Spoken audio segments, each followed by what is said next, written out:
Muito bem. Live streaming is on. Deixa eu organizar aqui. Pessoal, então, hoje a gente vai dar continuidade, né, ao nosso estudo. Nessa perícope que a gente vem trabalhando já há diversas semanas, né, que é uma perícope bastante longa e muito importante. Eu não tô vendo. Não deu ainda? Então vamos de novo.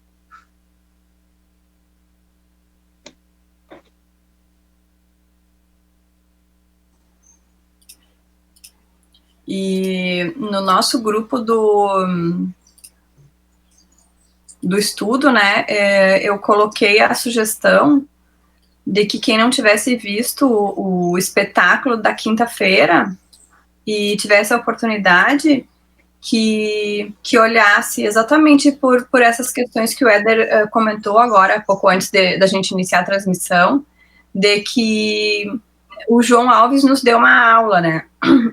E ele nos deu uma aula exatamente porque a gente falou na chegada do Cristo, né? E ele comentou diversos aspectos que a gente vem tratando em todos os sábados aqui dessa perícope com relação a João Batista e a missão do João Batista, né? Que ele veio antes de Jesus para anunciar a sua chegada.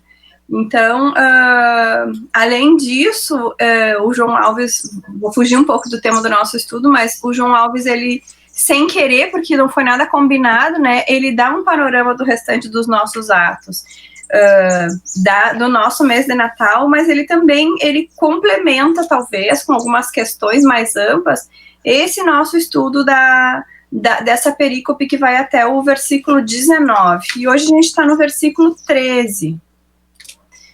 Então, vamos iniciar aqui, como eu sempre gosto de trazer para a gente relembrar, né, e quem depois acessar no nosso repositório do Boa Nova, o PDF que fica ali disponibilizado, tá aqui a perícope inteira, né, e hoje a gente fala do nosso versículo 13, que diz, pois todos os profetas e a lei profetizam até João. Então, dentro desse panorama, eu trouxe alguns comentários para depois a gente retomar um pouco o que foi até aqui, né, e iniciar o nosso versículo. Então, aqui, João Batista, ele veio trazer a mensagem de Jesus, né, anunciando Jesus para o nosso planeta. E todos os profetas, desde Abraão, Moisés, os profetas messiânicos, finalizando em João, profetizaram a respeito da vinda de Jesus, da chegada de Jesus no planeta. E o João Batista, ele finaliza um ciclo de profecias, e logo vai ser iniciado um período novo, um período diferente. E aí, no desenvolvimento do estudo de hoje, a gente vai verificar que desenvolvimento, que modificação é essa que marca essa mudança de ciclo. Então, antes da gente seguir aqui, ontem de noite de tardezinha eu fiquei pensando, e acabou que eu resolvi fazer um complemento do nosso estudo. Deixa eu achar minha janela aqui, que é tanta coisa aberta, gente. Eu resolvi fazer um complemento. Pode falar, Felipe, por enquanto. Isso, enquanto tu acha aí. Só para reiterar mesmo, para quem não viu, agora que eu não tinha lido ainda o versículo que tu colocou, é impressionante, né, como a sequência das coisas, porque o João Alves falou muito bem sobre isso, né, sobre todos os profetas até chegar no João, né. Então, quem não viu, tem a oportunidade de dar sequência no estudo, porque é uma sequência já preparada, né? E mais interessante, Felipe, que a gente convidou o João 3 meses atrás para o Natal Especial, e ele gravou muito antes, né? E só foi ao ar exatamente quando a gente está estudando junto, né? Isso que é o mais incrível, né?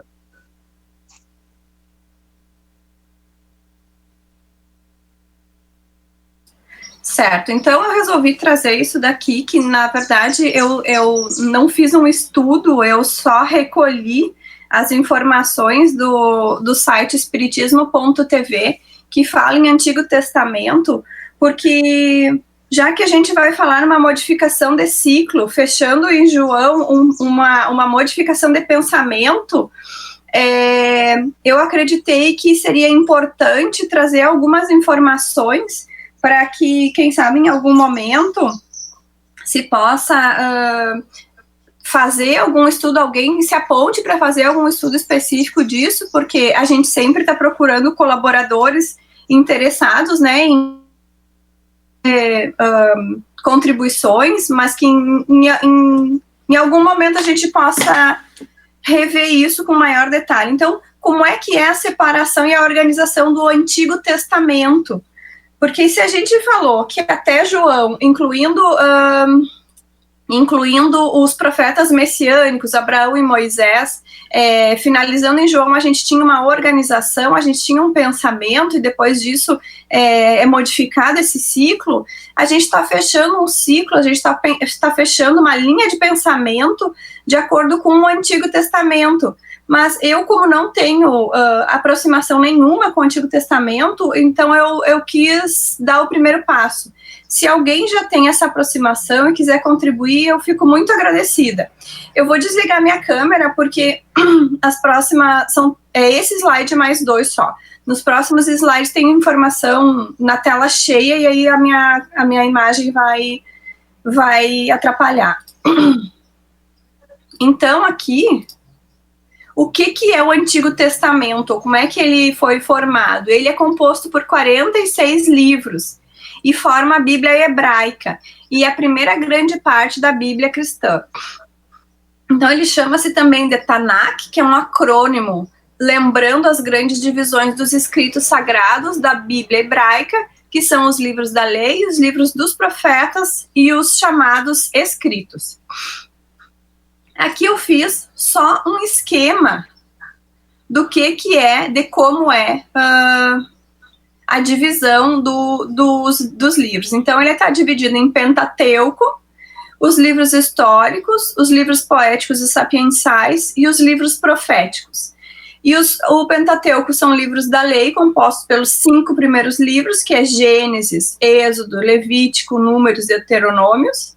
Depois, os livros históricos são 12, que contam toda a história de Israel, passando pelo início das tribos até a conquista da terra prometida, Canaã, que são livros de Josué, Juízes, Ruth, Samuel, Reis e Crônicas. Esses 3 últimos são 2 de cada, Esdras, Neemias e Esther. E depois, os poéticos e os sapiensais, que são 5 livros que eles trazem uma linguagem diferente, é uma literatura poética. E diferente do Pentateuco, que o Pentateuco ele tinha uma organização cronológica, os livros poéticos eles estão organizados pela sua relevância. Então, eles começam com Jó, depois vem Salmos, Provérbios, Eclesiastes, Cânticos dos Cânticos, Sabedoria e Eclesiástico. E, por fim, os livros proféticos, trazendo 17 profetas, entre os maiores e os menores. Os maiores seriam os que trouxeram... que trabalharam mais, que trouxeram mais e mais importantes revelações, mas aqui eu trago os 17. Isaías, Jeremias, Lamentações, Ezequiel, Daniel, Oséias, Joel, Amós, Obadias, Jonas, Miqueias, Naum, Abacuque, Sofônias, Ageu, Zacarias e Malaquias. E dentro dessa nossa rápida passagem, então, que a gente finaliza com o profeta João, a gente pode analisar a partir do que fala o Aloísio Elias, que incluindo Abraão e Moisés também, como nesta era de profetas, de profetização. Então, finalizando a nossa conta aqui de profetas, de análise, de visualização rápida do Antigo Testamento, retomamos então o nosso versículo. Acredito que essa questão do Velho Testamento é muito importante, e também da questão de que na doutrina espírita alguns estudiosos, ou muitos estudiosos, pesquisadores, defendem a ideia de que esses profetas são, na verdade, a partir do nosso entendimento, né, espírita, são, na verdade, grandes médiuns que vêm trazer a palavra de Deus, né. Então, no momento determinado, a gente vai conseguir, talvez, um tempinho para desenvolver essa questão.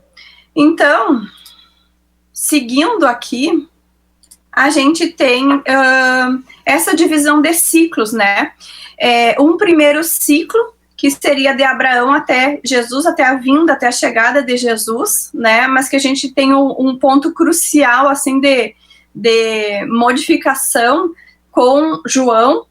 Um segundo ciclo, que seria de Jesus até a doutrina espírita, até a chegada da doutrina espírita.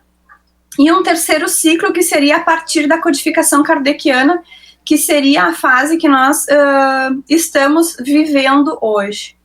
Gente, eu peço a gentileza de que, se qualquer um tiver alguma questão para trazer, por favor. Lu, pode falar.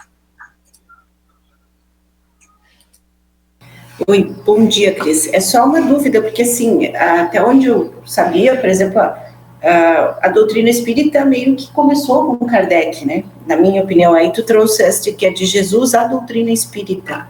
Dá para explicar isso um pouquinho mais, Cris? Para eu entender melhor? Sim, Éder, eu vou pedir tua ajuda também, né? Mas o que eu pude notar aqui, Lu, nas questões das pesquisas, é que, obviamente, a doutrina espírita ela tá agregada a Jesus, porque ela é uma doutrina cristã, né? E ela vem falar de toda a história até Jesus, mas aqui ela é falada como um fato histórico, né?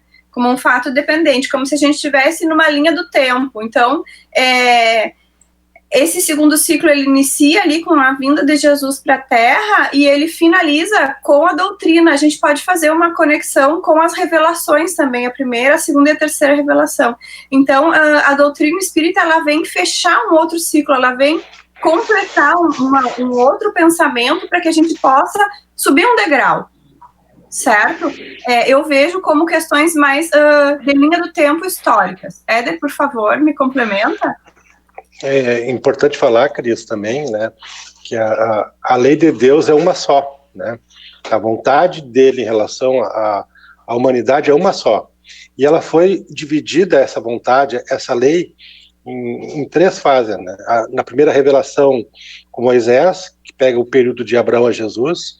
A segunda revelação, o Cristo, né? E a terceira revelação, a doutrina espírita, né? Que a Cris coloca aqui como ciclos para a gente entender, né, o andamento de todo o processo. E é importante a gente ver também, Luciana, porque o primeiro ciclo é o ciclo da justiça, né?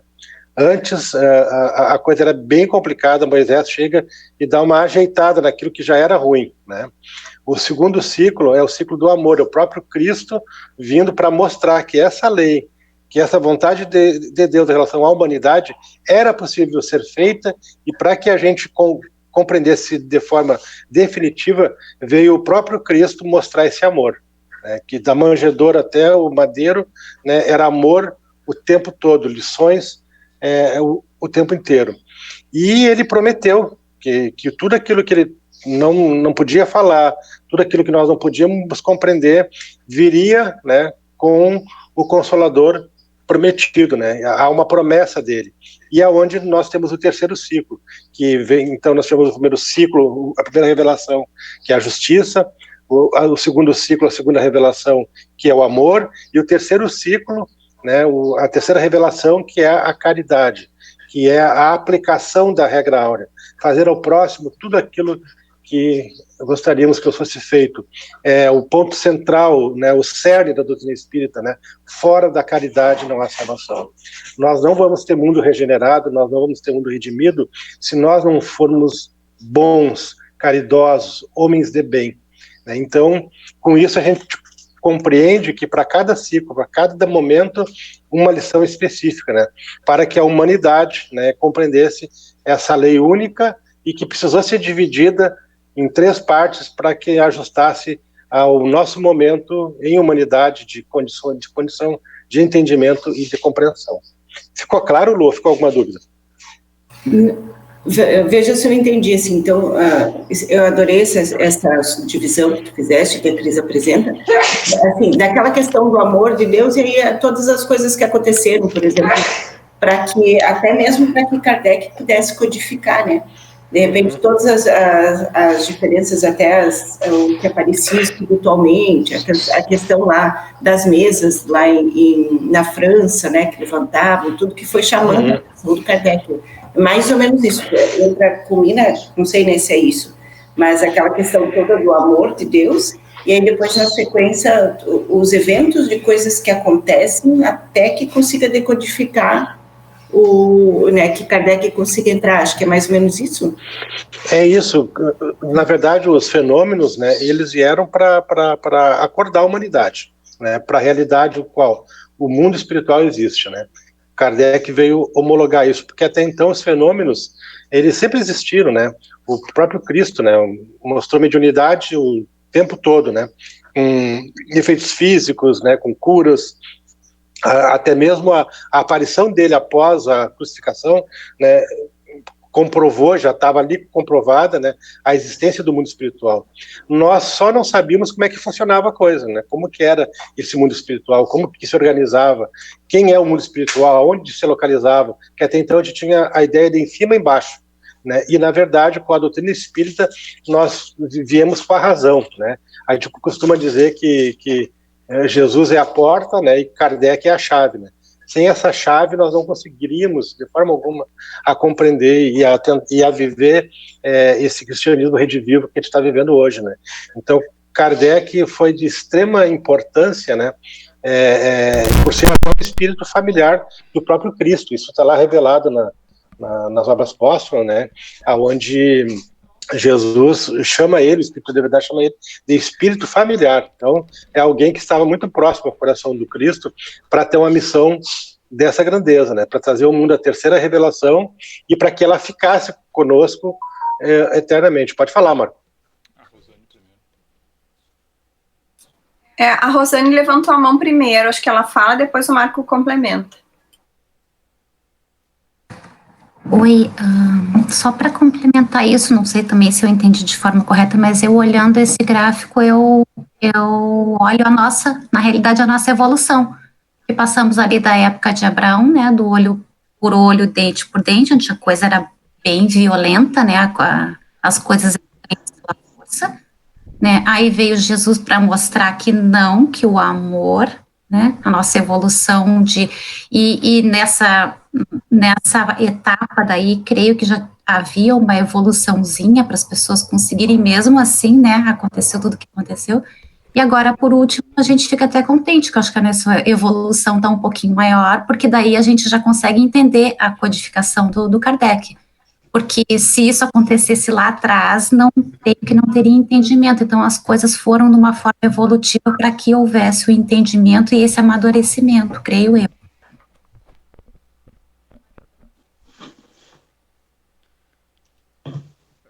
Posso comentar agora? Só para deixar, vamos dizer, passar um pouco também do meu entendimento a respeito dessa questão desses ciclos, a gente, uma coisa que a gente tem que pensar, né, é que o nosso planeta, ele é um planeta, digamos assim, nós não estamos condenados, não digo condenados, mas nós não estamos fadados a evoluir junto com o planeta.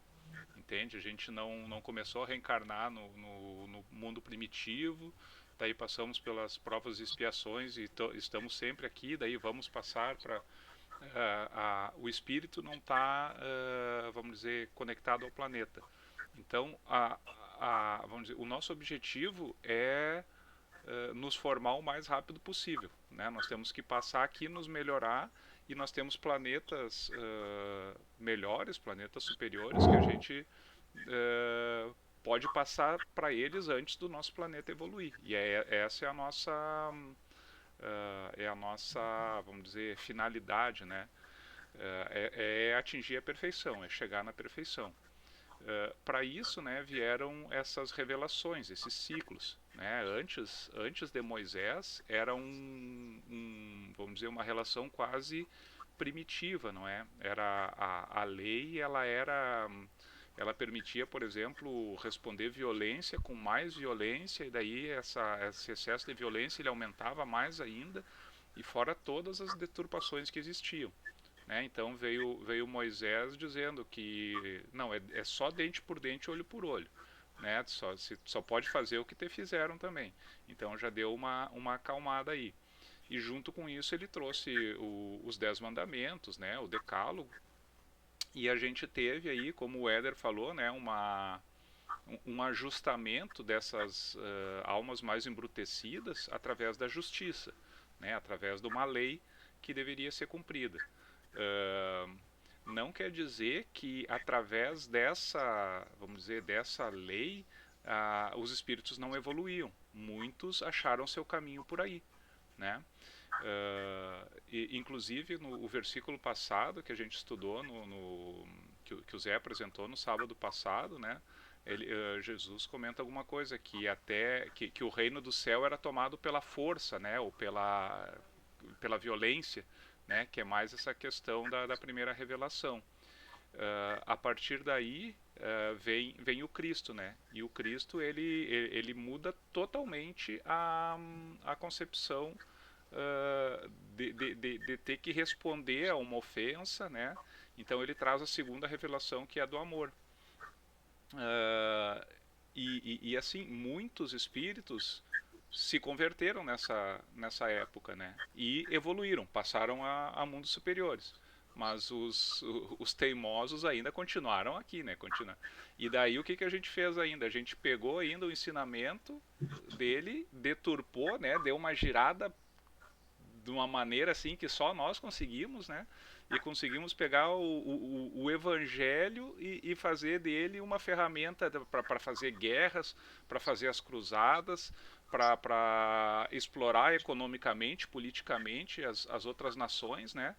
Então, assim, para os burrinhos que continuaram aqui, né, teve que vir a terceira revelação de assim, agora eu vou deixar desenhado para vocês, né, como é que é, e mostrar toda a consequência desse mal que vocês estão fazendo, né? E daí vem esse terceiro ciclo, essa terceira revelação, né? Mas nós temos, se pegar, eu estava até lembrando aqui o Estevão, né, do Paulo Estevão. Estevão foi um espírito convertido na primeira revelação. Ele, com os ensinamentos de Moisés, ele já sabia o que tinha que fazer, e a partir dali ele já evoluiu, antes ainda da chegada do Cristo, né? Assim como muitos evoluíram com o Cristo, e nós agora estamos aqui estudando, né? Passando o sábado, o tempo todo aqui, para ver se a gente consegue agora entender o que foi explicado, né? Explicado, desenhado e demonstrado na prática como deveria ser feito, né? Acho que é isso aí. Só para complementar bem rapidinho ali, eu concordo com o Marco, e a opinião pessoal minha, e é o Éder falando, né? Eu considero, Marco, Estevão, Gesiel, né? Gesiel porque ele conhecia a lei de Moisés, e depois Estevão com Cristo, né? Eu considero ele, depois de Cristo, assim, João Batista, eu acho que ele é o cara, né? Eu não vejo na história cristã alguém com um perfil tão pronto quanto dele e tão, como tu falou, né, ciente da primeira e da segunda revelação. Ele conseguiu absorver as duas, né? Eu considero Estevão assim um espírito de altíssima envergadura, né?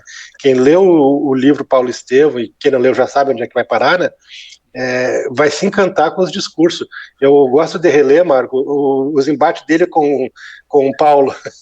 Eu acho aquilo ali incrível, cara, assim, uma lição doutrinária para a humanidade. Quando eu quero dar uma reabastecida, eu vou lá nos discursos deles ali. Eu acho assim que é um espírito fantástico. Felipe, depois a Débora. Não, só interessante tu citou o Gesiel, né? Porque às vezes a gente olha para a primeira revelação como alguma coisa muito, até mesmo violenta, né? Que usava muito de violência para a justiça. Mas o Gesiel já conhecia inicialmente a primeira e todo o ato dele, a moral dele, nunca foi baseada assim. Então, a gente também ainda não consegue compreender corretamente a primeira, né? Então, a gente ainda tem algumas dificuldades. Imagina a segunda, ele não consegue nem a primeira ainda. Mas o Gesiel traça essa linha, né? Ele traça uma linha moral já de pacificador. Ele não é um espírito, é um espírito evoluído, mas não é um espírito assim que leva ao pé da letra aquela primeira revelação, né? Muito bem, antes da Débora falar, a gente não pode olhar para o Antigo Testamento, né, com um olhar ocidental de hoje, né? Tem que tirar isso, né? E olhar de forma muito intuitiva, né? Muito simbólica, e retirar dali toda a essência espiritual, que ela é riquíssima. Não tem entendimento de Novo Testamento sem a compreensão do primeiro. Por isso que o NEP, o estudo minucioso do Evangelho, o núcleo de estudo e pesquisa, que é o que a gente está fazendo hoje, né, não pode de forma alguma se considerar. Por isso que a Cris, o Zé, o Aloysio Elias vão lá no Antigo Testamento buscar fontes para fazer essa conectividade, porque o próprio Cristo fala no capítulo 1 do Evangelho segundo o Espiritismo, né? Qual é o primeiro do capítulo, né? Eu não vim destruir a lei. Ele quis dizer o quê? Que eu venho para plenificar, para dar continuidade, né? Então, o que está escrito na lei? Tal coisa. Eu, porém, vos digo, ele chega e acrescenta, ele complementa, mas ele não, de forma alguma, está errada a primeira lei, ele só mostra uma nova possibilidade. O que diz a lei? A lei diz que eu tenho que amar o meu amigo e odiar o meu amigo. Eu, porém, vos digo que deveis amar o seu amigo e também amar o seu inimigo. Ou seja, muda completamente, mas mantém aquela primeira síntese, né? Débora. E nessa linha de raciocínio aí das revelações da lei de conduta moral, né, na retirada desses véus aí, na época em que a violência era exacerbada, a pessoa te roubava um punhado de alguma coisa, tu arrancava logo o braço e a perna, né? Então, a gente vê até a retirada desses véus, ela foi progressiva de acordo com aquilo que a nossa consciência abarcava na época, né? E fica muito claro quando a gente lê André Luiz e ele fala quantos corpos, quantas vestes, quantos atos eu ainda precisarei para chegar a isso que Paulo e Estevão já chegaram a muito antes de nós, né? Então a doutrina ela vai se encaixando como um quebra-cabeça. Isso é muito bom, isso é muito importante. Muito boa a tua colocação, Débora. Assim, quando tu traz André Luiz e coloca dessa forma, eu falo, pessoal, assim, o meu coração chega a tremer de ver a grandeza dessa doutrina espírita, né? O quanto que ela é o lenitivo que faltava para nós, né? Tá tudo certo. Vai lá, Cris. Só complementar antes da Cris continuar, a Débora comentou a questão de que antigamente, né, era isso, que cortava um dedo, o outro ia lá, cortava o braço, o outro lá ia degolava, né? E a gente acha que isso aí é uma coisa tão distante, né? Ontem eu dei aula das 2 às 6:30 da tarde, daí quando eu fui pegar o celular, depois tinha 200 mensagens no grupo do condomínio. Daí eu fui ver o que era. Um colocou um texto de política, veio o outro e rebateu, dali a pouco a coisa começou a aumentar. Eu sei que eu cheguei lá pro final, 5 já tinham saído do grupo, os vizinhos tudo brigaram, mas olha, se tivesse com uma espada no meio da rua aqui, tinham se decapitado. E a gente acha que tá muito longe essa época, né? Mas, Marco, aqui no nosso teu condomínio Novo Horizonte, aqui, isso aqui é enorme, é quase muitas casas, e aí tem um grupo aqui que a gente faz parte, né, do bairro todo aqui. E aí, em seguida, tem umas companheiras do grupo que colocam assim, né? Eu acho que elas têm muita ocupação, né? Com certeza. Coloca assim, ó, pessoa passando na rua com mochila nas costas. Suspeito. Aí todo mundo... Qualquer dia, eu recomendo a você sentarem aqui no bairro, não entre com mochila nas costas e nem com boné na cabeça, porque em seguida aparece assim, ó, suspeito andando com boné na rua. Qualquer dia vão linchar um aqui no bairro, né, vivendo essa experiência aí de olho por olho, só por suposição, né. Eu acho incrível isso. Eu tô dando risada, mas é sério, gente. A gente ri porque é piada, é cômico, né? Mas ainda tem essa conduta, né? Muito olho por olho nos nossos corações, né? Agora vocês vão me deixar continuar? Antes de continuar, eu quero agradecer porque eu acho fantástica essa interação e eu acho fantástico que a gente possa construindo o entendimento. Isso significa que nós estamos todos na mesma direção. Agradeço a oportunidade mais uma vez. Então, seguindo, que já foi explicado os nossos ciclos, as revelações e tudo mais, eu acredito que é importante a gente então retomar o que foi falado no versículo passado, que dizia o seguinte, versículo 12: desde os dias de João Batista até agora, o reino dos céus sofre violência e os violentos se apoderam. Então é só para fazer um resuminho e um contexto, porque ele também fala de uma questão de tempo aqui, né, desde os dias de João Batista até agora. Então a gente avança um pouquinho de João Batista e depois no versículo 13, que é o que a gente está estudando hoje, ele retorna essa questão da violência, né, que foi tratado na semana passada, que o Zé trouxe para a gente. Eu pesquisei em vários locais e independente do termo utilizado, a ideia principal, né, o foco é da questão da violência ou do esforço ou do bom ânimo para que a gente consiga de maneira efetiva, como aspirante a discípulo, né, e alguns até como discípulo já, efetivar essas mudanças internas que são necessárias. E essa violência é a questão que eu vejo também do arado, essa resolução forte, é uma tomada de decisão e o ir à luta, né? Então, é só assim que a maioria dos lugares que eu pesquisei e que eu concordo com isso, só assim que a gente vai conseguir ser admitido, né, no reino de Deus. Então, é através dessa violência, mas através desse envolvimento fiel, né, na verdadeira modificação. Aí, então, depois da gente conversar desses 3 ciclos, eu trago quais são as diferenças relativas a experiências monoteístas da mesma época de quando Jesus veio à Terra, né? Existiam outras crenças, outras religiões monoteístas, mas nenhuma delas acreditava num Deus espiritual. Então, o cristianismo, ele trouxe, como em primeiro lugar, essa diferença, né? Acreditar em um Deus espiritual. A segunda diferença é que o nosso planeta, Terra, ele foi criado por Jesus, mas ele não foi criado por Jesus e atirado a meia dúzia de... Vamos brincar aqui, não atirou Adão e Eva no planeta e disse, agora se virem.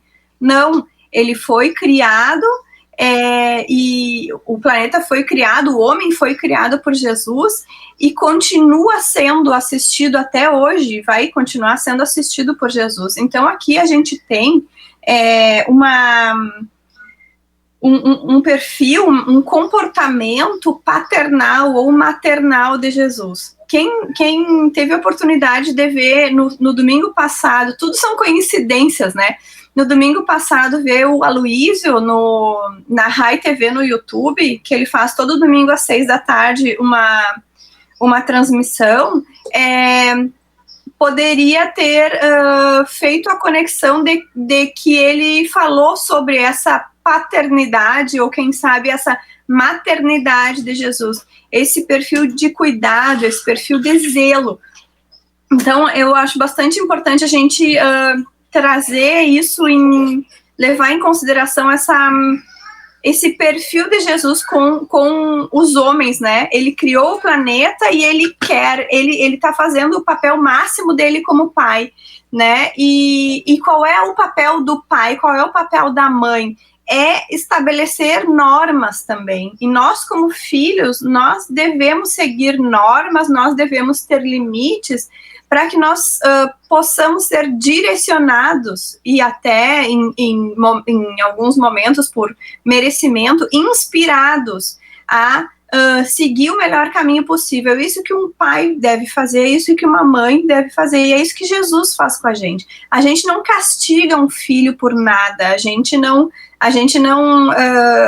óbvio, né, dentro da normalidade, assim, é que às vezes tem alguns pais que fogem desse perfil, mas, assim, em sã consciência, tu não vai castigar um filho, tu vai colocar limite, tu vai impor limite, tu vai impor questões para a sua melhoria moral, para o aprendizado. E isso tudo está dentro daquilo que eu comentei, eu acho, na semana passada, da didática perfeita, do plano pedagógico perfeito que Jesus tem. Então, ele trouxe todas as informações, ele ensina, e o que nós, filhos, ou nós, alunos, nós, aprendizes, estamos fazendo com esse conhecimento. Éder, pode falar. Microfone desligado. Só para lembrar, Cris, o que a Cris está falando, né? Quem cria o espírito é Deus, né? A criação do homem, a forma humana, isso tudo é regido por Jesus no planeta que ele criou, no sentido de criação mesmo, né? De estabelecer as regras, o planejamento, a formação do orbe e como que os espíritos teriam forma, né? Então, nesse sentido, há essa paternidade que a Cris fala, né? E lembrando que Jesus é o nosso irmão mais velho, e o irmão mais velho tem essa postura paternal, né? E também maternal, né? Porque tem que ter um coração muito cheio de amor, né? Então, só para deixar claro ali o que a Cris disse, né? Deus cria o espírito e Jesus conduz o homem, né? Então, há uma parceria entre ambos nesse sentido. Muito bem. Seguindo, então, eu trouxe mais um esqueminha, porque o meu pensamento, ele funciona mais esquemático, então, às vezes, eu acho mais fácil trazer isso e a gente ir conversando do que trazer em texto. Eu consigo visualizar melhor isso, e aí venho eu com os meus esquemas. Então, o que a gente tem? Num segundo ciclo, né, que se estabelece a partir da chegada de Jesus, é um ciclo em que Jesus vai trazer o que o Éder comentou, assim, ele não veio destruir a lei, né? Ele veio acrescentar coisas. Então, ele veio acrescentar principalmente a questão da compaixão, a questão do amor e a questão dos limites, né? Então, nós temos aqui, nesse segundo ciclo, o amor e as regras junto com as leis, né? Que isso vai gerar limites, e esses limites, eles vão nos indicar uma retidão de caráter, uma retidão moral.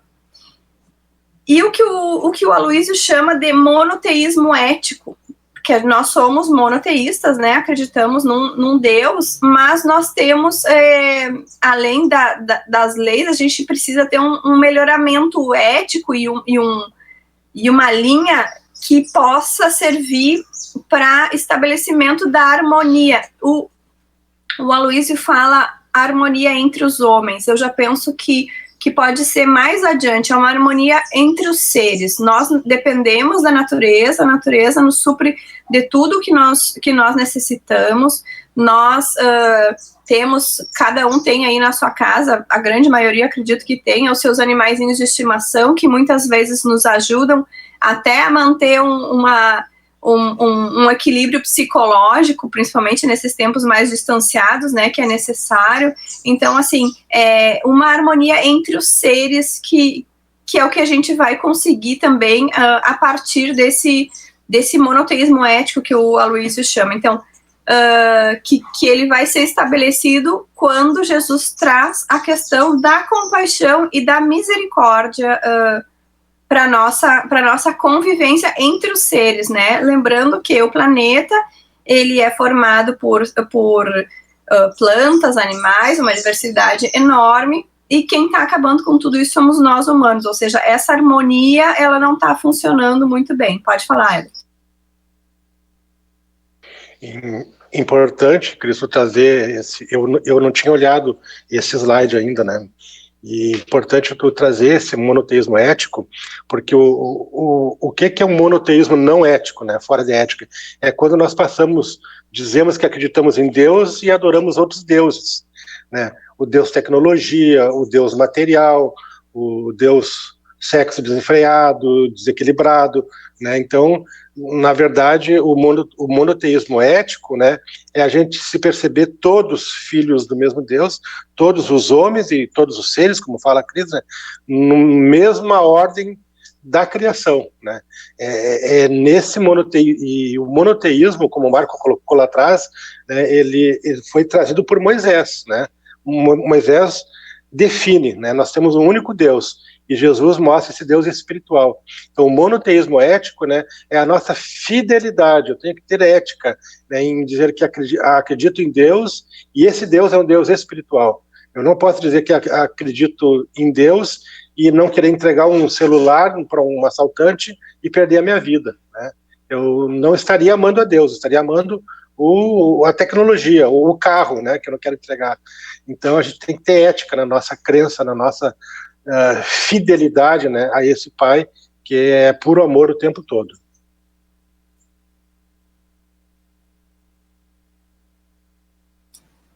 Então, seguindo,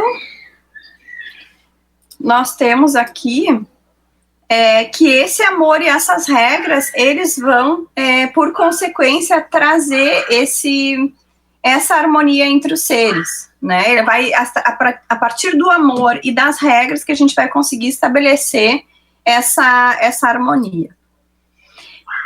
E aí a gente tem um comparativo, mas quem sabe um outro esquema, né? Eu sou a pessoa dos esquemas, que vem com relação ao Velho Testamento e ao Novo Testamento, né? Então, o que a gente tinha no Velho Testamento? O que foi estabelecido no Velho Testamento? A questão ética e a questão da retidão, da justiça, né?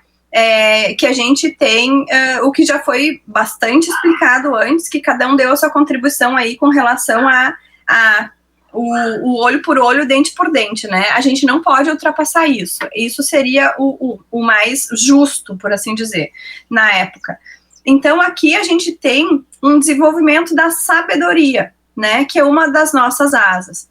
Com a passagem desse ciclo para o segundo ciclo, ou seja, com a segunda revelação, com a chegada de Jesus, a gente entra num período diferente, mas diferente no sentido de que nada do que aconteceu até então foi destruído, ou foi colocado por terra, ou foi negado, né?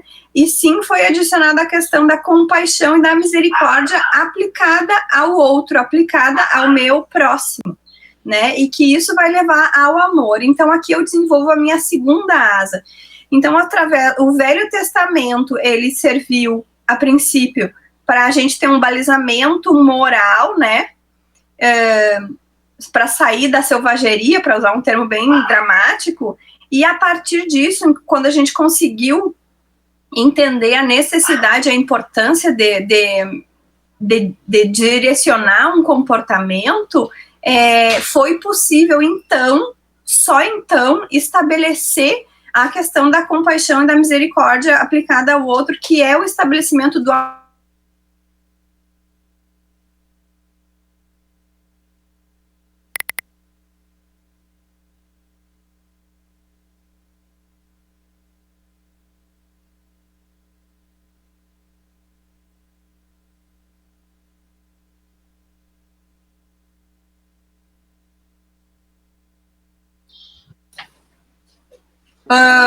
o Espiritismo, então, ele reafirma tudo que vinha sendo dito, trazendo a informação à nova pluralidade das existências físicas associadas à misericórdia. Então, ele vem dizer, ele vem defender que a gente vai ter outra oportunidade, né? Vai ter outra existência para conseguir se melhorar, por assim dizer.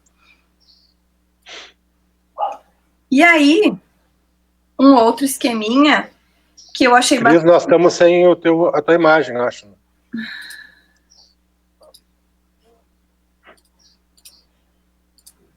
Eu acho que deu uma queda aqui, porque fechou. Agora voltou. Fechou câmera, fechou microfone, eu não tinha mexido. Isso. Aham. Tá. Agora voltou de novo.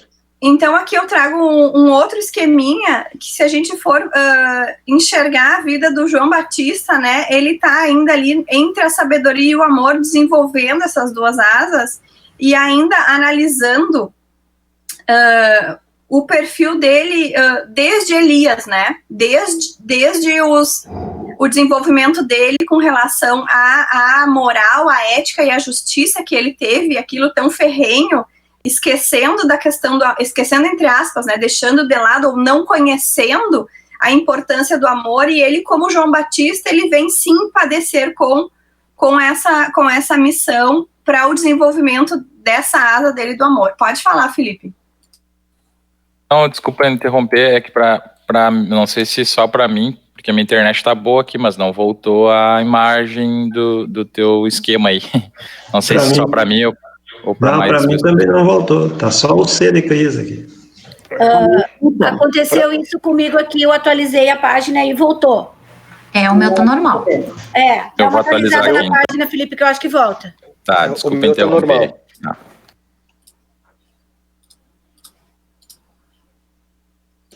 Vamos dar só um minutinho, Cris, para o pessoal atualizar ali. E já retomamos. Mas é bem legal essa colocação que tu bota João Batista, né, juntando as duas coisas, né? E, na verdade, ele faz essa transição, né, Cris? Exatamente. É como se ele estivesse passando o bastão, né? Olha, aprendemos muito com a justiça de Moisés, né? E esse aprendizado é a sabedoria, e agora, agora é com amor. Agora é só amor. Então, entrego para vocês o amor e vou ali resolver as minhas coisas, né, para concluir a minha estada aqui nesse planeta, né, e ficar à disposição do mestre para empreitadas futuras espirituais, né, mais ou menos isso que ele quer dizer, né. E eu adorei esse teu esboço, Cris, e eu estava falando para a Lucy, nós vamos depois pegar, ainda bem que tu me manda sempre o estudo antes ali, aquele teu slide lá que tu faz a divisão de todos os livros, né, aquilo ali nós vamos ter, Cris, como fonte de estudo. Seguinte, a gente vai estar voltando lá atrás, quando formos estudar o Antigo Testamento, e fica dicas, para nós ir lá naquele esquema da crise e mostrar onde é que a gente está indo buscar, né? Em que parte do Antigo Testamento. Ficou muito didático, eu não tinha ainda, nesses anos todos de estudo do Evangelho, visto como tu fala, um esquema, né, tão bem feito como aquelas divisões ali de forma tão didática, né? Muito legal, tá? Eu costumo trabalhar nas minhas coisas, nas minhas pesquisas com mapa mental, então acho que fica mais fácil da gente entender e fazendo as conexões, né? A partir disso tu coloca o que é mais importante e vai desenvolvendo. Eu também acho, Éder, aqui, e é uma posição pessoal minha, né, que além do João Batista, ele tá entre a sabedoria e o amor, ele exemplifica essa passagem, né, que ele veio de uma situação Elias para uma situação João Batista. Então, ele também, dentro daquela didática que eu disse a semana passada, que eu enxergo uma didática perfeita, ele vem demonstrar que ele, como nascido de mulher, ele conseguiu sair de uma condição sem amor e sem caridade para chegar numa condição mais perto ainda da perfeição.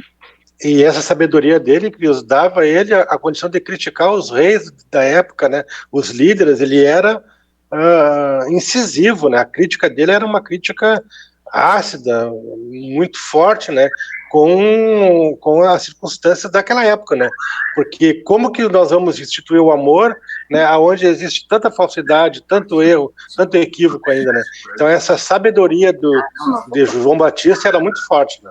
Não viu antes. Não, eu disse que ia te avisar.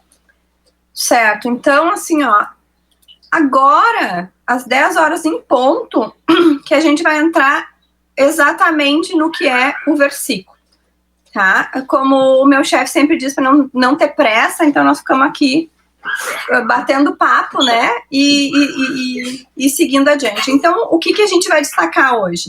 Até João.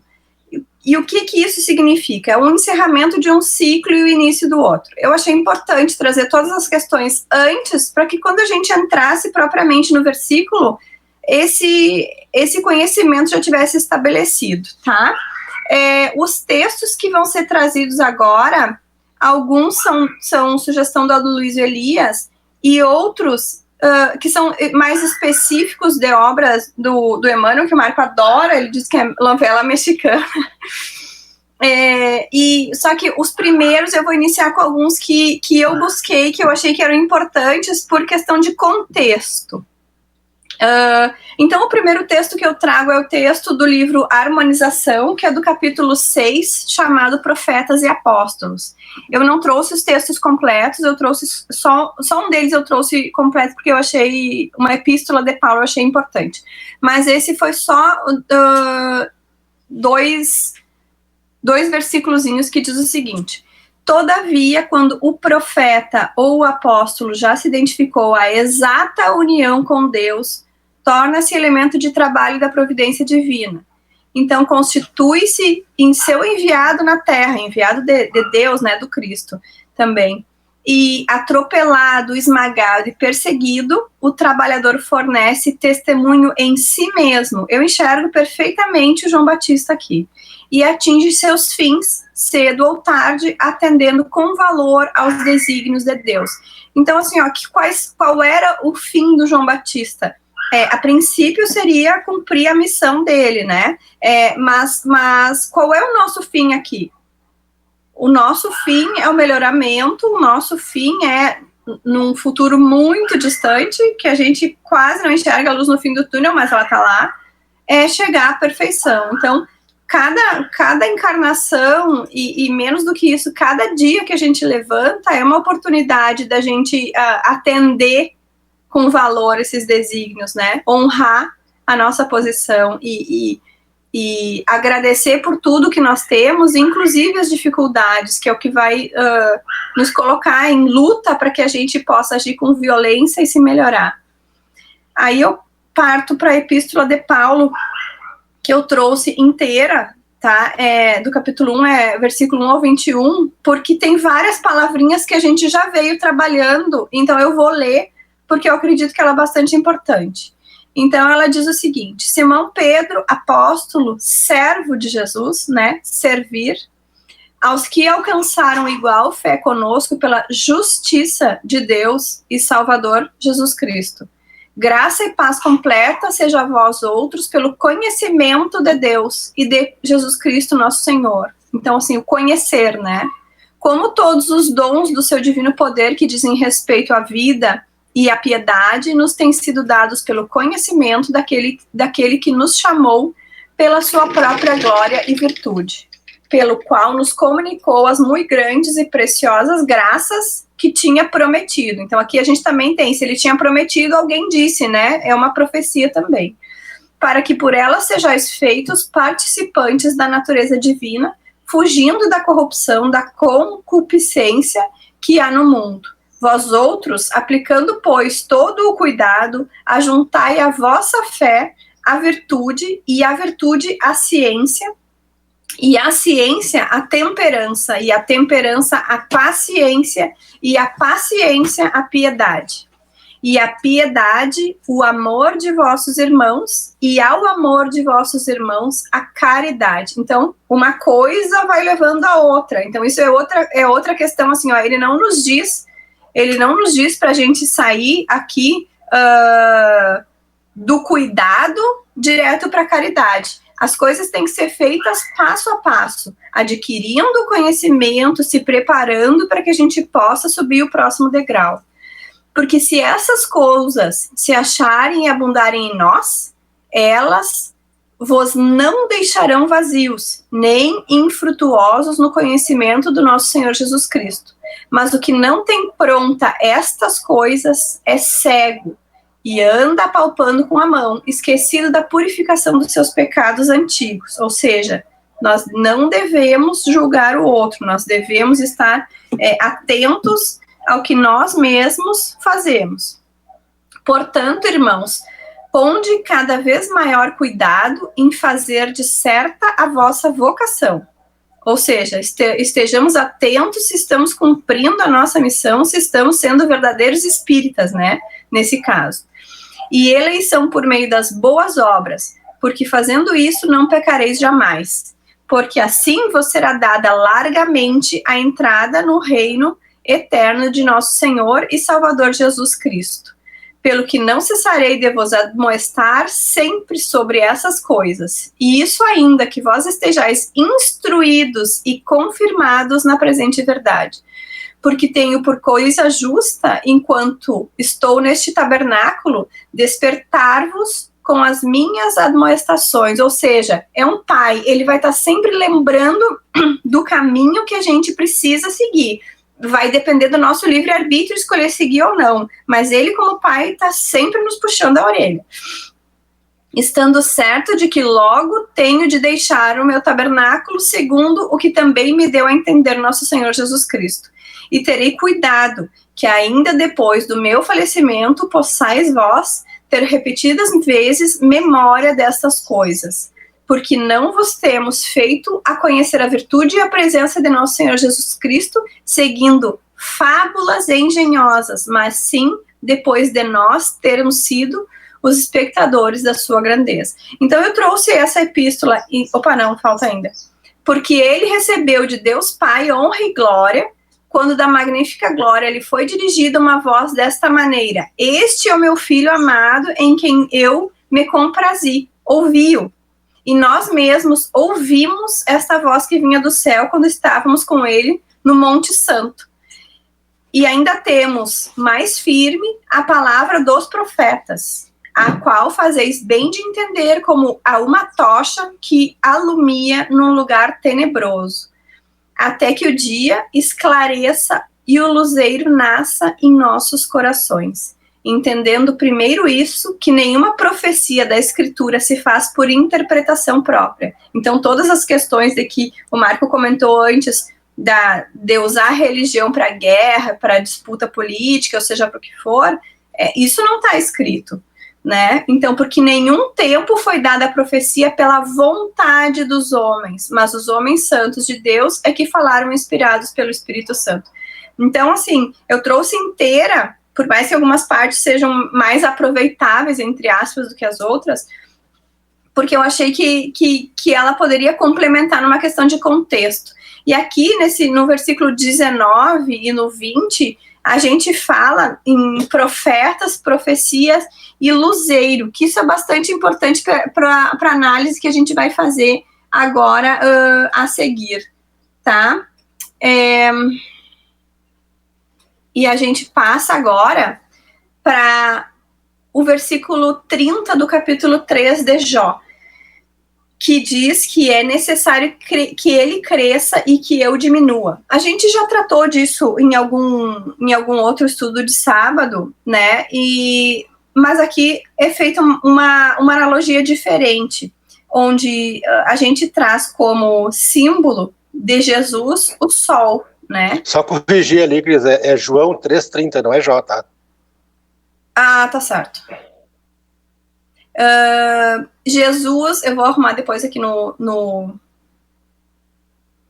slide. Jesus, então, ele é o sol e é o dia, e ele cresce, né? A iluminação cresce, a luminosidade cresce, a vida cresce.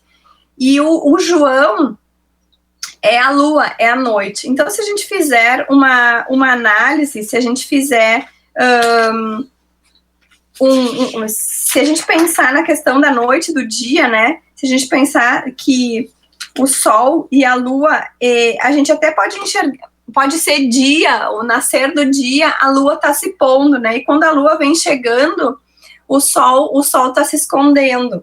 E também outras análises que a gente pode fazer é que o sol tem luz própria e a lua reflete a luz do sol. A lua não tem luz própria. Então é isso, é Jesus que reflete em João e nós enxergamos, né? Então é bastante importante fazer essa estabelecer essas analogias, entendendo que nos próximos textos que a gente for falar, desculpa, se fala em dois luzeiros, e os dois luzeiros seriam Jesus e João. Ele fez na palestra de quinta, ele fez Jesus era o sol dentro de um jarro de barro. Ah, isso aí, o Marco tá me lembrando aqui que o Aloysio comentou, né, que Jesus era um sol... Não foi o Aloysio, foi o João. Desculpa, o João comentou que Jesus era um sol dentro de um jarro de barro, né? Então, isso fazendo a analogia dele encarnado, né? Então, é isso. Se a gente pensar na importância do sol e do nosso ciclo circadiano, né, de todas as questões biológicas que desencadeiam com a exposição à luz do sol e dias mais longos ou dias mais curtos, regiões onde tem mais iluminação solar e tal, a gente vê que o sol ele é a nossa fonte de energia máxima. E nossa, eu digo em seres em geral, né? Natureza toda, os animais, as plantas e tudo. Quer comentar, Éder?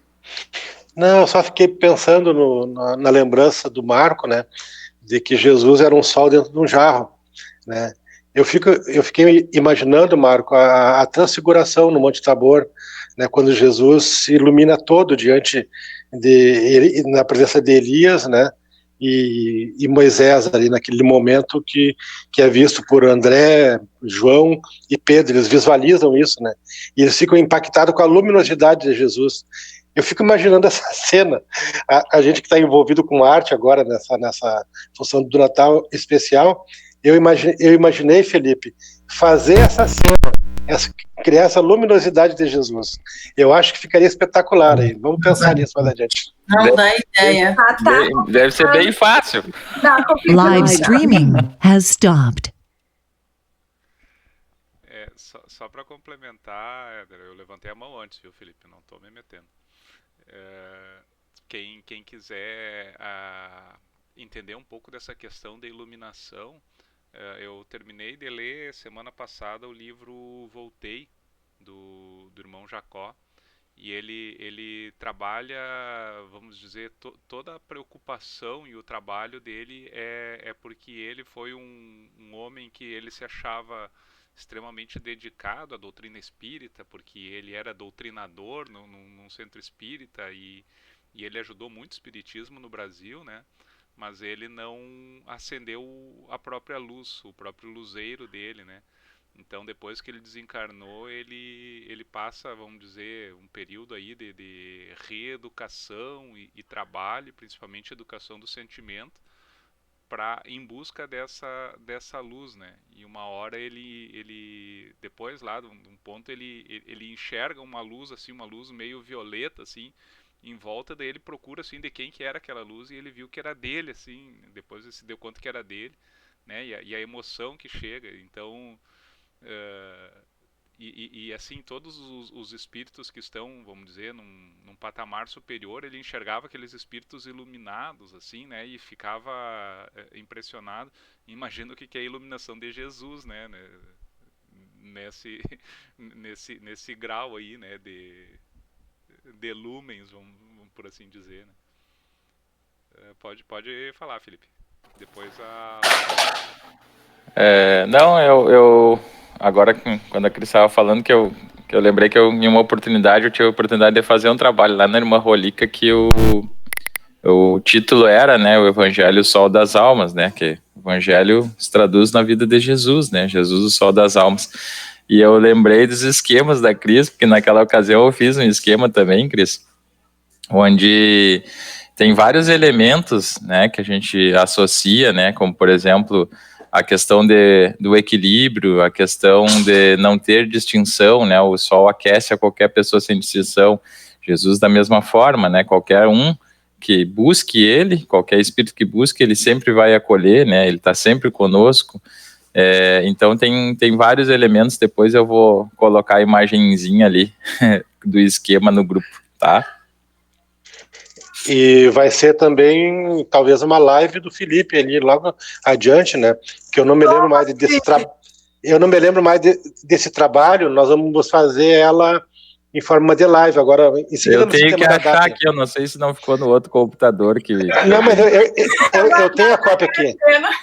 Eu tenho a cópia aqui. Eu te mando para te lembrar e a Lucy te manda a data depois aí da live.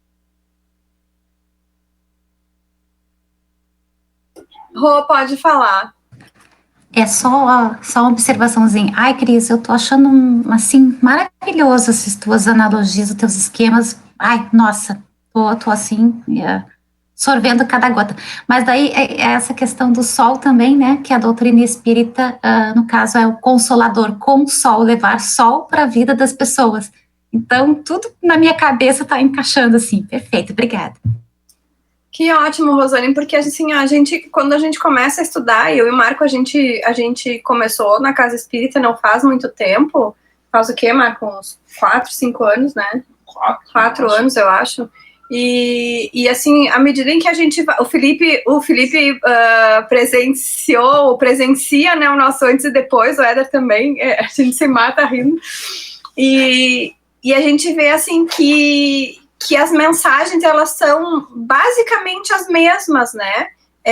Só que ela é feita de um jeito, do outro jeito, do avesso, não sei, assim, para que a gente não tenha desculpa de que alguma vez a gente se colocou em contato com essa mensagem, para que a gente possa ter um entendimento, seja por esquema, seja por texto corrido, seja por fotografia, seja por desenho, seja por exemplo. Então é isso, né? A gente precisa estar atento, porque maneira de entender a gente vai ter. A Lucy pediu para comentar, mas pediu por WhatsApp. Tá. Então tá, então vamos seguir aqui. Acho que a Lucy quer falar. Né? Ela fez que não. Vamos seguir aqui. O nosso primeiro textinho evangélico propriamente dito, né? Que ele tá no nosso Velho Testamento, né? Em Gênesis, capítulo 1, versículos 16 ao 19. Éder, esses slides do Velho Testamento não te mandei, que eu fiz nos 49 do segundo tempo, aquela hora que ainda dá para fazer gol, sabe? Aí depois... Me manda depois. Pegou. Oi? O Marco disse que tu não sabe mais o que é fazer gol. Ai, meu Deus do céu. Felipe, me ajuda, Felipe. Vamos seguir. Então, o que o versículo 16 diz? Fez Deus, pois, 2 grandes luzeiros, um maior, que presidisse ao dia, outro mais pequeno, que presidisse à noite, e criou também as estrelas.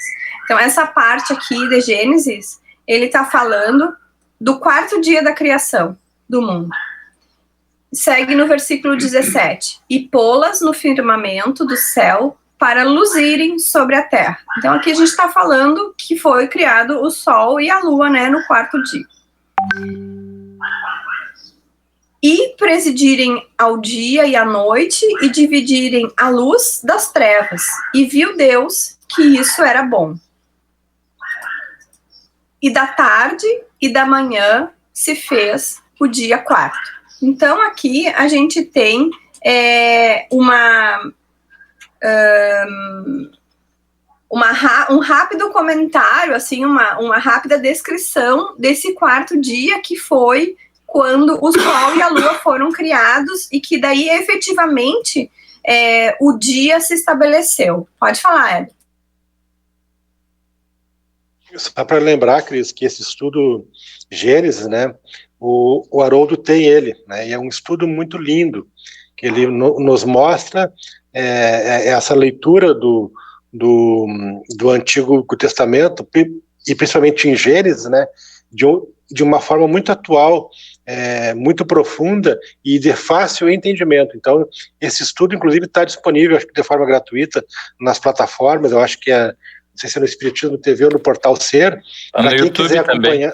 Está no YouTube também, né, Felipe? Tá. Então é um estudo maravilhoso para quem quiser entender toda essa linguagem simbólica que a Cris está mostrando aqui. Está lá no estudo de Gênesis do Haroldo, e eu recomendo para quem gosta de estudar com mais profundidade.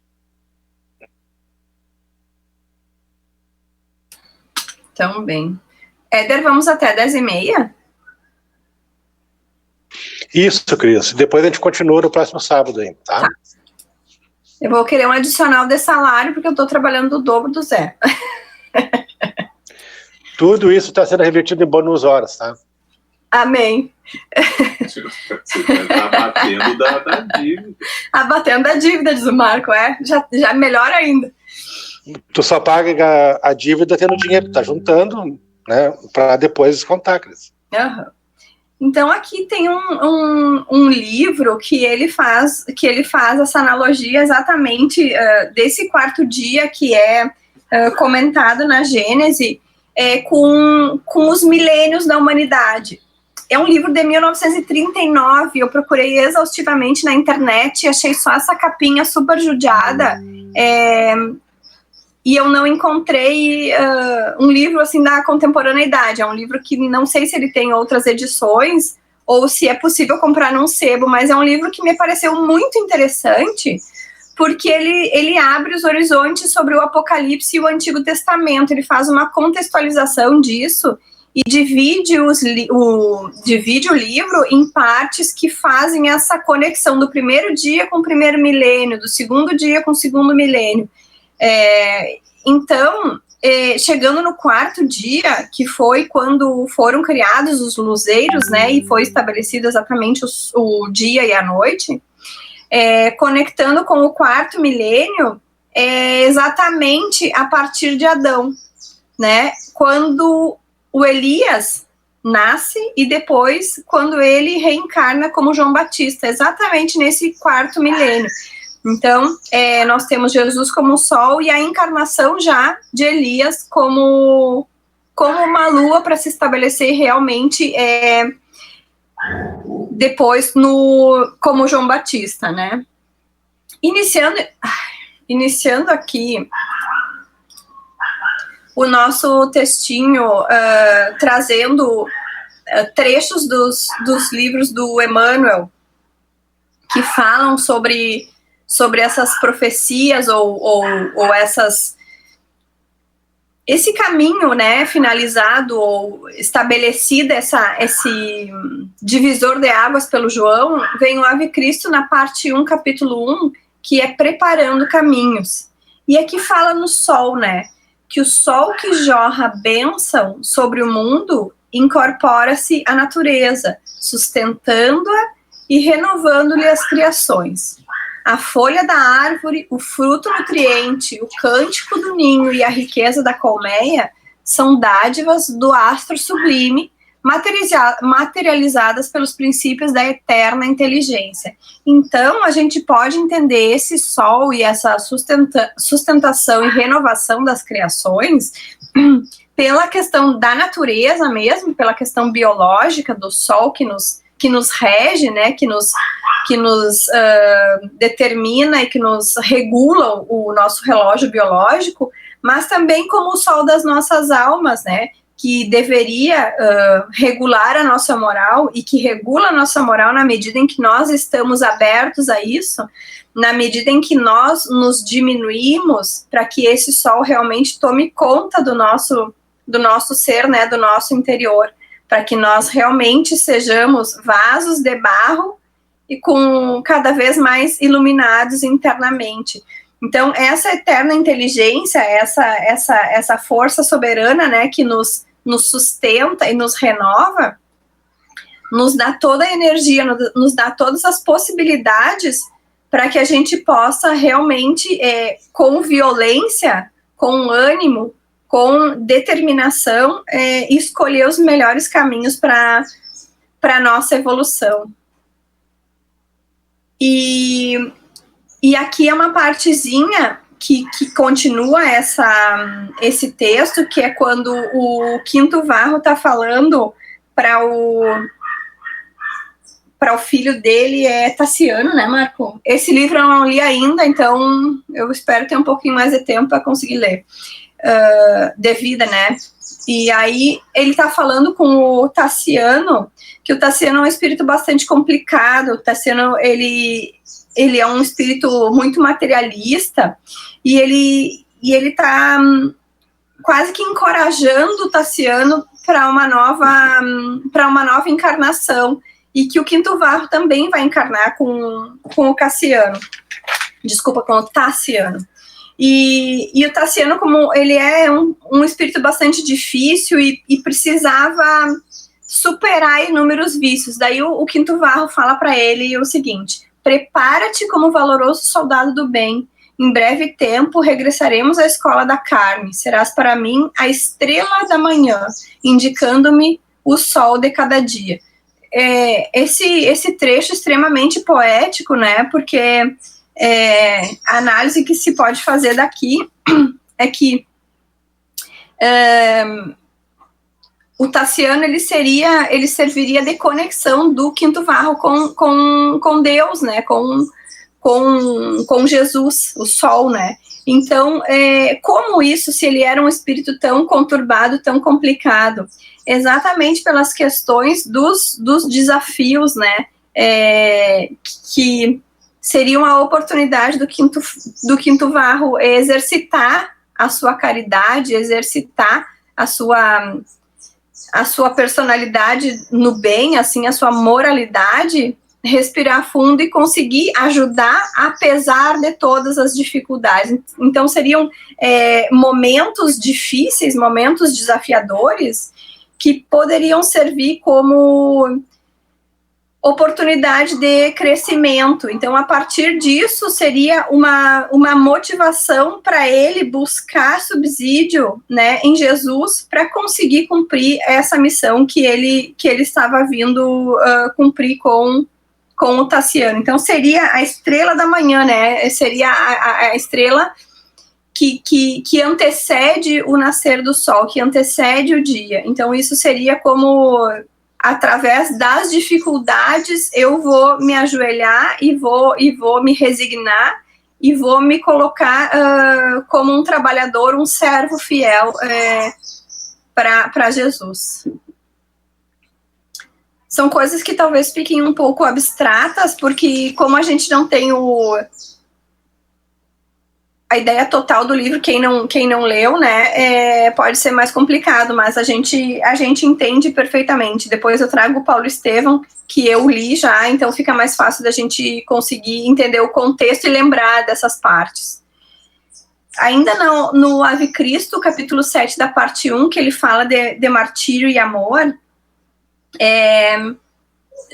a história continua, né, e aí o Quinto Varro, ele enfrentou diversas dificuldades com a esposa e também com o filho depois de adulto. Então, numa conversa, ele diz o seguinte: qual acontece com um menino inconsciente na infância terrestre, ou seja, naquelas encarnações em que a gente ainda não se deu conta, ainda não aprendeu, né, ainda está engatinhando, que se desenvolve sem perceber a grandeza do sol que nos sustenta. Então, a gente ainda está engatinhando e não se dá conta da necessidade de seguir essa exemplificação e deixar essa luz entrar, né? Seguimos a senda humana e ignorando a infinita sabedoria que nos ampara e dirige. Então, a gente não se deu conta ainda que as coisas que acontecem, elas são pré-determinadas e não são castigos, e acontecem da maneira mais amorosa possível, né? Então, e que tem sempre alguém nos amparando e dirigindo, que nós não estamos nunca sozinhos. Vamos terminar essa parte, eu quero comentar. Tá, pode comentar agora, que depois eu só tenho mais um capítulo do Ave Cristo, e aí a gente para por aqui.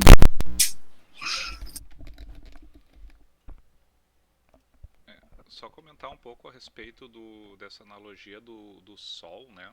Que a gente tipo assim, dá muito valor pro sol e fala do sol, né?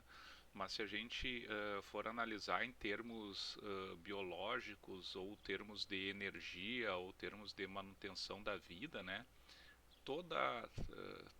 Vamos dizer, toda a vida no planeta, ela depende do sol, né? Direta ou indiretamente. Seja que é a nossa fonte de energia primária, né? Que ela fornece energia desde do reino vegetal, né? Que acaba sustentando o reino animal. E se a gente for pensar também em termos de energia mesmo, energia que a gente utiliza, primeiro com relação à temperatura, né? Não haveria vida no planeta se a gente não tivesse na temperatura correta, né, principalmente para a água se manter em estado líquido, né, que seria estar um pouco mais afastado ou um pouco mais perto do Sol, a nossa água estaria em estado gasoso ou estaria congelada, né, sem poder dar possibilidade de vida no planeta, né. E também toda a energia que a gente utiliza, seja energia térmica, elétrica, tudo provém do Sol. Não, mas a nossa energia é hidrelétrica. Não, mas só existe energia hidrelétrica porque existem chuvas, porque o Sol aquece a água, ela chove e a água fica em movimento. Não, eu uso eólica, eu uso vento, mas só existe vento por causa das diferenças de temperatura dadas pelo Sol, né? Então, simplesmente tudo, toda a vida no nosso planeta depende do Sol. Então, aí a gente completa essa analogia, né, do Sol na nossa vida, né? Pode falar, Cristian. Tá, então só para a gente finalizar aqui, seguindo, né, na parte 2 do Ave Cristo, que é o capítulo 4, chamado Sacrifício, é quando o Quinto Varro ele já desencarnou como Quinto Varro e ele encarnou novamente como Celso. E ele vem como filho da Lívia. E a Lívia é cega e está enfrentando diversos problemas. Em determinado momento, num diálogo deles, o Celso, que é a reencarnação do Quinto Varro, ele pergunta para a Lívia, chega bem pertinho no ouvido dela e pergunta: onde está Jesus, mãezinha?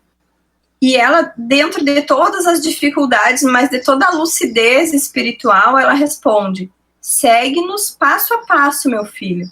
Sabe quando nos esforçamos por imitá-lo e conhece-nos as faltas e fraquezas, assim como o sol nos envia do céu a sua luz, fazendo-se presente de maneira constante em nossa estrada.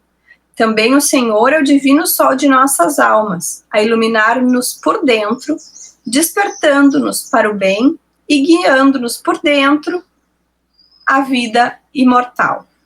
Então, assim, eu finalizo o nosso estudo de hoje, 10h33, e na semana que vem a gente retoma. Entrego o microfone para o chefe. Muito bem, Cris, muito bem. A gente fica com a mente